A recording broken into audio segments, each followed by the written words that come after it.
ವೀಕ್ಷಕರೆಲ್ಲರಿಗೂ ಸಾಪ್ತಾಹಿಕ ಭವಿಷ್ಯವಾಣಿ ವಿಶೇಷ ಕಾರ್ಯಕ್ರಮಕ್ಕೆ ಸ್ವಾಗತ. ಸ್ನೇಹಿತರೆ, ಜುಲೈ ತಿಂಗಳ 4ನೆಯ ವಾರದಲ್ಲಿ ಉಭಯಚರಿ ಯೋಗದ ನಿರ್ಮಾಣಗೊಳ್ಳುವುದು. ಸೂರ್ಯ ಮತ್ತು ಗುರು ಗ್ರಹಗಳ ಸಂಯೋಗವು ಈ ಅವಧಿಯಲ್ಲಿ ಕಟಕ ರಾಶಿಯಲ್ಲಿ ಸಂಭವಿಸಲಿದೆ. ಹಾಗೆ ಸೂರ್ಯನಿಂದ 2ನೇ ಮನೆಯಲ್ಲಿ ಶುಕ್ರನ ಚಲಿಸುವನು ಮತ್ತು 12ನೇ ಮನೆಯಲ್ಲಿ ಬುಧ ಚಲಿಸಲಿದ್ದಾನೆ. ಇದರಿಂದ ಉಭಯಚರಿ ಯೋಗದ ನಿರ್ಮಾಣವಾಗಲಿದೆ. ಬುಧ ಮಿಥುನ ರಾಶಿಯಲ್ಲಿ ಚಲಿಸುವ ಮೂಲಕ ಭದ್ರಾ ರಾಜಯೋಗದ ನಿರ್ಮಾಣವಾಗುವುದು ಮತ್ತು ಗುರು ಕಟಕ ರಾಶಿಯಲ್ಲಿ ಚಲಿಸುವ ಮೂಲಕ ಹಂಸ ರಾಜಯೋಗದ ನಿರ್ಮಾಣವಾಗಲಿದೆ. ಗ್ರಹಗಳ ಶುಭ ಸಂಯೋಗದಿಂದಾಗಿ ನಿರ್ಮಾಣಗೊಳ್ಳಲಿರುವ ಈ ಯೋಗಗಳಿಂದ ಯಶಸ್ಸು ಮತ್ತು ಪ್ರಗತಿಯನ್ನು ಗಳಿಸುವ ಯೋಗವಿದೆ. ಜೊತೆಗೆ ಪ್ರೀತಿಯ ಜೀವನದಲ್ಲಿ ಸಂತೋಷ ನೆಲೆಸುವುದು. ಗ್ರಹಗಳ ಶುಭ ಸಂಯೋಗದಿಂದಾಗಿ ಕೆಲವು ರಾಶಿಗಳಿಗೆ ಸೇರಿದ ಜನರಿಗೆ ಬಹಳಷ್ಟು ಶುಭ ಫಲ ದೊರಕುವುದು. ಜುಲೈ 21ರಿಂದ ಜುಲೈ 26ರವರೆಗಿನ ಮಕರ ರಾಶಿಯವರ ಭವಿಷ್ಯವನ್ನು ತಿಳಿದುಕೊಳ್ಳೋಣ. ಈ ವಾರ ಮಕರ ರಾಶಿಯವರ ಫಲಾಫಲಗಳೇನು, ಗ್ರಹಗತಿಗಳು ಹೇಗಿರಲಿವೆ, ಕೌಟುಂಬಿಕ ಸಾಮಾಜಿಕ ಜೀವನ ಹಾಗೂ ವ್ಯಾಪಾರ ವಹಿವಾಟು ಹೇಗೆ ನಡೆಯಲಿದೆ, ಅಲ್ಲದೆ ಯಾವೆಲ್ಲ ಸಮಸ್ಯೆಗಳು ನಿಮ್ಮನ್ನು ಈ ಸಾಪ್ತಾಹಿಕದಲ್ಲಿ ಕಾಡಲಿವೆ, ಅವುಗಳಿಗೆ ಪರಿಹಾರಗಳೇನು ಎಂಬುದನ್ನು ತಿಳಿಯಲು ಈ ವಿಡಿಯೋವನ್ನು ಸಂಪೂರ್ಣವಾಗಿ ವೀಕ್ಷಿಸಿ. ನೀವಿನ್ನೂ ನಮ್ಮ ಚಾನೆಲ್ ಸಬ್ಸ್ಕ್ರೈಬ್ ಮಾಡದೇ ಇದ್ದರೆ ಕೂಡಲೇ ನಮ್ಮ ಚಾನೆಲ್ ಸಬ್ಸ್ಕ್ರೈಬ್ ಮಾಡಿ. ಹೆಚ್ಚಿನ ವಿಡಿಯೋ ಅಪ್ಡೇಟ್ಗಾಗಿ ಪಕ್ಕದ ಬೆಲ್ ಐಕಾನ್ ಬಟನ್ ಕ್ಲಿಕ್ ಮಾಡಿ. ಸ್ನೇಹಿತರೆ, ಚಂದ್ರ ರಾಶಿಯ ದೃಷ್ಟಿಯಿಂದ ಗುರು 7ನೇ ಭಾವದಲ್ಲಿ ಇರುವ ಕಾರಣ ಈ ವಾರ ನಿಮ್ಮ ಆರೋಗ್ಯದಲ್ಲಿ ಅನೇಕ ಮಹತ್ವಪೂರ್ಣ ಮತ್ತು ಸಕಾರಾತ್ಮಕ ಬದಲಾವಣೆಗಳು ಕಾಣಿಸಲಿವೆ. ಈ ಸಮಯದಲ್ಲಿ ಸ್ವಲ್ಪ ಪ್ರಯತ್ನದಿಂದಲೇ ಆರೋಗ್ಯ ಸುಧಾರಿಸಬಹುದು ಮತ್ತು ಮಾನಸಿಕ ಹಾಗೂ ದೈಹಿಕ ಸ್ಥಿತಿ ಉತ್ತಮಗೊಳ್ಳಲಿದೆ. ಮನೆಯಿಂದ ದೂರ ಉದ್ಯೋಗ ಅಥವಾ ಅಧ್ಯಯನ ಮಾಡುವವರು ಈ ವಾರ ಇದ್ದಕ್ಕಿದ್ದಂತೆ ಪಾರ್ಟಿ ಅಥವಾ ಸ್ನೇಹಿತರನ್ನು ಭೇಟಿ ಮಾಡಲು ಹಣ ಖರ್ಚು ಮಾಡಬಹುದು. ಚಂದ್ರ ರಾಶಿಯ ದೃಷ್ಟಿಯಿಂದ ಶನಿ 3ನೇ ಭಾವದಲ್ಲಿ ಇರುವ ಕಾರಣ ಈ ವಾರ ಕೆಲವು ಶುಭ ಸುದ್ದಿ ಬರಲಿದ್ದು ಸ್ನೇಹಿತರೊಂದಿಗೆ ಸಂತೋಷ ಆಚರಿಸಬಹುದು. ಆದರೆ ಮದ್ಯಪಾನ ಮಾಡಿ ಮನೆಗೆ ಬರುವುದು ಕುಟುಂಬ ಸದಸ್ಯರನ್ನು ಅಸಮಾಧಾನಗೊಳಿಸಬಹುದು.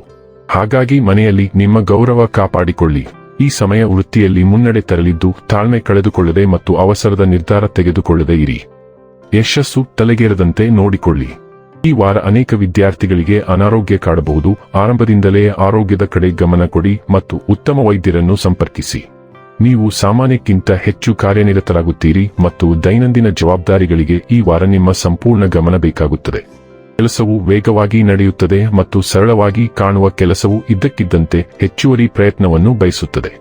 ಯಾರಾದರೂ ಸದ್ದಿಲ್ಲದೆ ನಿಮ್ಮೊಂದಿಗೆ ಸ್ಪರ್ಧಿಸಬಹುದು, ಆದರೆ ನಿಮ್ಮ ಸ್ಥಿರತೆ ಉತ್ತಮ ಫಲಿತಾಂಶಗಳನ್ನು ತರುತ್ತದೆ. ಸಣ್ಣ ವಿಳಂಬಗಳು ನಿಮ್ಮ ತಾಳ್ಮೆಯನ್ನು ಪರೀಕ್ಷಿಸುತ್ತವೆ, ಆದರೂ ಯಾವುದೂ ನಿಮ್ಮ ಪ್ರಗತಿಯನ್ನು ತಡೆಯುವುದಿಲ್ಲ. ದೀರ್ಘ ಗಂಟೆಗಳ ನಂತರ ಆಯಾಸ ಹೆಚ್ಚಾಗುವುದರಿಂದ ಆರೋಗ್ಯಕ್ಕೆ ಸ್ವಲ್ಪ ಗಮನ ಬೇಕಾಗುತ್ತದೆ. ಬಾಕಿ ಉಳಿದಿದ್ದ ಕೆಲಸಕ್ಕೆ ಸಂಬಂಧಿಸಿದ ಸಮಸ್ಯೆ ಅಂತಿಮವಾಗಿ ಮುಂದುವರಿಯುತ್ತದೆ. 6ನೇ ಮನೆ ಸ್ಪರ್ಧಾತ್ಮಕ ಘಟನೆಗಳನ್ನು ಸೂಚಿಸುತ್ತದೆ, ಆದ್ದರಿಂದ ನೀವು ಅಂತಹ ಘಟನೆಗಳನ್ನು ಸಹ ನಿರೀಕ್ಷಿಸಬಹುದು. ಈ ವಾರ ನಿಮ್ಮ ಸಂಗಾತಿ ಅಥವಾ ವ್ಯವಹಾರ ಸಹವರ್ತಿಯೊಂದಿಗಿನ ಪ್ರಮುಖ ಸಂಭಾಷಣೆಗಳು ವಾರಗಳ ಗೊಂದಲದ ನಂತರ ಅಂತಿಮವಾಗಿ ಫಲಪ್ರದವಾಗುತ್ತವೆ. ವಿಳಂಬವಾದ ಒಪ್ಪಂದ ಅಥವಾ ಕಾನೂನು ಚರ್ಚೆ ಮುಂದುವರಿಯುತ್ತದೆ. ಇದು ಹೆಚ್ಚು ಅಗತ್ಯವಿರುವ ಸ್ಪಷ್ಟತೆಯನ್ನು ತರುತ್ತದೆ. ನೀವು ಒಂದು ಪ್ರಾಮಾಣಿಕ ಸಂಭಾಷಣೆಯ ಮೂಲಕ ತಪ್ಪು ತಿಳುವಳಿಕೆಯನ್ನು ಪರಿಹರಿಸುತ್ತೀರಿ ಮತ್ತು ಎರಡೂ ಕಡೆಯವರು ಸಾಮಾನ್ಯ ನೆಲೆಯನ್ನು ತಲುಪುತ್ತಾರೆ. ಶೀಘ್ರದಲ್ಲೇ ಗಮನವು ಹಂಚಿಕೆಯ ಹಣಕಾಸು ಮತ್ತು ಖಾಸಗಿ ವಿಷಯಗಳಿಗೆ ಬದಲಾಗುತ್ತದೆ. ಸಾಲ, ವಿಮಾ ಹಕ್ಕು, ತೆರಿಗೆ ಪಾವತಿ ಅಥವಾ ಜಂಟಿ ಹೂಡಿಕೆಯ ಬಗ್ಗೆ ನಿಮಗೆ ಸುದ್ದಿ ಬರುತ್ತದೆ. ಗೌಪ್ಯವಾದ ವಿಷಯವೊಂದು ಬಹಿರಂಗಗೊಳ್ಳುತ್ತದೆ, ಅನಿಶ್ಚಿತತೆಯನ್ನು ಕೊನೆಗೊಳಿಸುತ್ತದೆ. ವಾರಾಂತ್ಯದ ವೇಳೆಗೆ ಭಾವನಾತ್ಮಕ ಸಮಸ್ಯೆ ಮತ್ತು ಹಣಕಾಸಿನ ಬಾಧ್ಯತೆ ಎರಡೂ ಸ್ಪಷ್ಟ ಮತ್ತು ಶಾಶ್ವತ ಪರಿಹಾರವನ್ನು ತಲುಪುತ್ತವೆ. ಶುಕ್ರನು ಕನ್ಯಾ ರಾಶಿಯಲ್ಲಿ ಚಲಿಸುತ್ತಿರುವುದರಿಂದ ಪ್ರಯಾಣ, ಉನ್ನತ ಶಿಕ್ಷಣ ಮತ್ತು ಭವಿಷ್ಯದ ಯೋಜನೆಗಳಿಗೆ ಸಂಬಂಧಿಸಿದ ಅವಕಾಶಗಳು ಹೆಚ್ಚಾಗುತ್ತವೆ. ಅರ್ಜಿ, ಪ್ರವೇಶ ಅಥವಾ ವೃತ್ತಿಪರ ಕೋರ್ಸ್ ಬಗ್ಗೆ ನಿಮಗೆ ಸ್ವಾಗತಾರ್ಹ ಸುದ್ದಿ ಸಿಗುತ್ತದೆ. ದೂರದ ಪ್ರಯಾಣವು ಆನಂದದಾಯಕ ಅನುಭವವನ್ನು ತರುತ್ತದೆ ಮತ್ತು ನಿಮ್ಮನ್ನು ಪ್ರೇರೇಪಿಸುವ ಯಾರನ್ನಾದರೂ ಪರಿಚಯಿಸುತ್ತದೆ. ಪ್ರಮುಖ ನಿರ್ಧಾರದ ಮೇಲೆ ಪ್ರಭಾವ ಬೀರುವ ಸಲಹೆಯನ್ನು ಮಾರ್ಗದರ್ಶಕ ಅಥವಾ ಹಿರಿಯ ಮಾರ್ಗದರ್ಶಿ ಹಂಚಿಕೊಳ್ಳುತ್ತಾರೆ.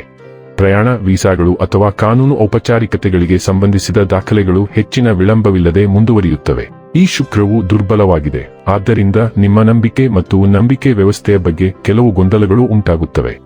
ಇನ್ನು ಕೊನೆಯದಾಗಿ ಮಾಡಿಕೊಳ್ಳಬೇಕಾದ ಉಪಾಯಗಳ ಕುರಿತು ನೋಡುವುದಾದರೆ, ಸೂರ್ಯಗ್ರಹವನ್ನು ಬಲಪಡಿಸಲು ಆದಿತ್ಯ ಹೃದಯ ಸ್ತೋತ್ರವನ್ನು ಪಠಿಸಿ. ವೀಕ್ಷಕರೇ, ಇದಾಗಿತ್ತು ಮಕರ ರಾಶಿಯ ಜಾತಕದವರ ಜುಲೈ 21ರಿಂದ ಜುಲೈ 26ರವರೆಗಿನ ಫಲದ ಮಾಹಿತಿ ಇಷ್ಟವಾದರೆ ವಿಡಿಯೋವನ್ನು ಲೈಕ್ ಮತ್ತು ಶೇರ್ ಮಾಡಿ.